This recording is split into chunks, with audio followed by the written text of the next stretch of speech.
All right, guys, I'm Theo Joe, and we are at the LG booth at CES 2020. LG booth is always one of my favorites, so that's what we're going to be looking at today, just kind of going around, seeing all the coolest stuff, and I'll give you a tour of what I think is really the most interesting parts of the booth, so you guys can really get a look at what the LG booth has to offer without having to be here. So let's get started.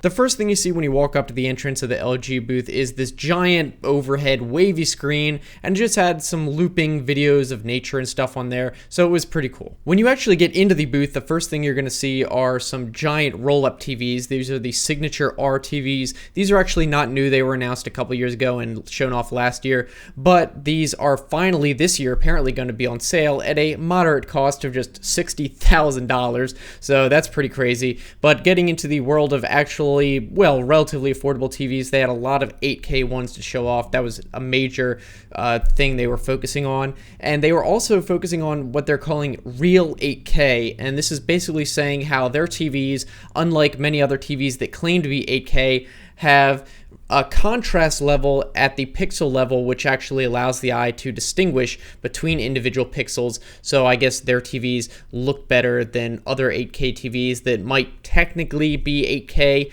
but because of the way the pixels are made, it might not have as much visual acuity as even lower resolution TVs. So that was a big thing they were focusing on, but they had a lot of 8K TVs here and all looked really good. They also talked about how their TVs have a feature called Filmmaker Mode, which allows directors and movie studios to basically create a profile that the movie is meant to be displayed as, and then any TVs that support it, and I believe it's not just LG but also other TV manufacturers, will basically have a picture mode that will sync up directly with what the director intends, so you don't have to rely on a movie mode on the TV, which might look different depending on the movie you're watching. It's specific to that movie, and it will be able to look better exactly on each TV.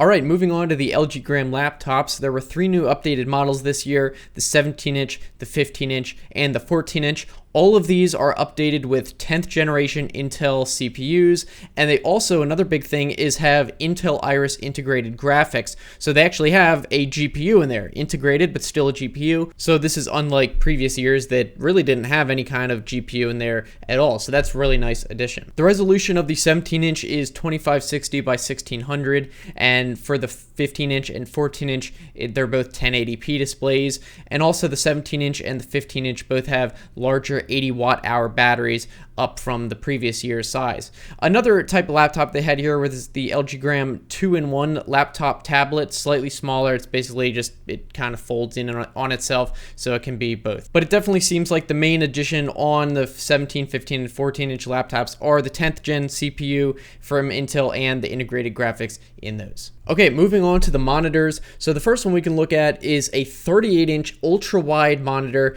This is the 38WN95C model. It's a 21 by 9 nano IPS monitor, and apparently the resolution is 3840 by 1600. It wasn't listed on the card, but that's what I looked up. And interestingly, it's a 144 hertz monitor, 1 millisecond gray-to-gray response time. And it's interesting because this is not even technically an Ultra Gear or gaming branded monitor from LG, but it still has a lot of these features, including G-Sync and Thunderbolt 3. That being said, though, LG did have a Ultra Gear gaming section for monitors, so they did apparently have a gaming version of the monitor we just talked about, seemingly. So it's the same 38-inch ultra wide. This is Ultra Gear branded. It's the 38GN950. It's also 21 by 9, also 3840 by 1600. It's also 144 hertz, 1 millisecond gray to gray with G-Sync. However, there are a couple changes to this one, in addition, including the ability to overclock the monitor to 160 hertz, and it also has RGB backlighting. They're calling it sphere backlighting. So the Ultra Gear monitor has a couple extra features as opposed to the non-gaming version. They also have a slightly smaller ultra wide at 34 inches. It's the Ultra Gear 34GN850, and this seems to be basically the same specs as the 38-inch, except a little bit smaller size, obviously, and slightly lower resolution at 3440 by 1440. And according to the card, apparently this one doesn't have the sphere lighting, but it's just kind of like a smaller version. And of course, not all of it's ultra wide. There is a 27-inch 27GN950. This is a 4K monitor. It also overclocks to 160 hertz, along with the other features like 1 millisecond gray to gray, all that. And one cool thing I can show you is at the booth they had like a triple monitor setup with the 38 inches, and they had like a racing game, so that was pretty cool to see. All right, the next area of the booth we can talk about are the LG X-Boom audio products. So they had a couple new ones. So there's X-Boom Go, which is a line of different Bluetooth speakers.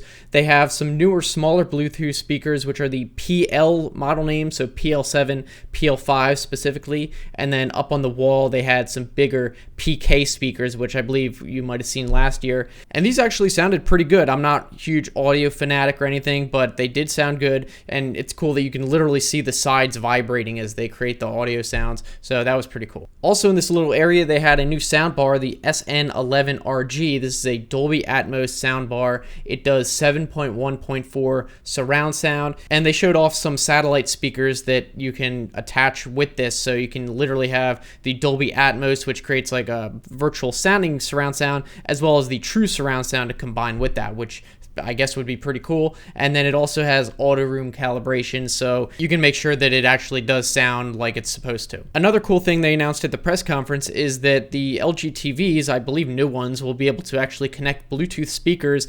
Definitely the X-Boom Go, I'm not sure about other brands, and you can use Bluetooth speakers as surround sound for the TVs, so that would be pretty cool. The next quick thing I'll mention is the phone area. They have these LG G8X ThinQ dual screen products where you basically plug your LG G8 into this, and it creates kind of a dual screen usage case where you can play games on it, where the phone screen is like a controller and then it displays whatever game on it. You can use it for multitasking, so that was pretty cool. And then finally I can mention some other stuff they just had around the booth that was cool. So they had this LG ThinQ Fit Station, they were calling it, where you basically step up and it kind of scans you and then allows you to pick outfits and stuff, and it puts it on your virtual avatar, so you can, I guess, get an idea of what certain products will look like when you're wearing it. So that was pretty cool. Probably not practical for something you're gonna have in your whole house, but I don't know, maybe if they can shrink it down and have it as something that you can use with just cameras you have in your house, that might be neat. They also had this cooking demo where they had like a cooking robot, which I guess was pretty cool. And then finally they had this big giant connected car concept thing.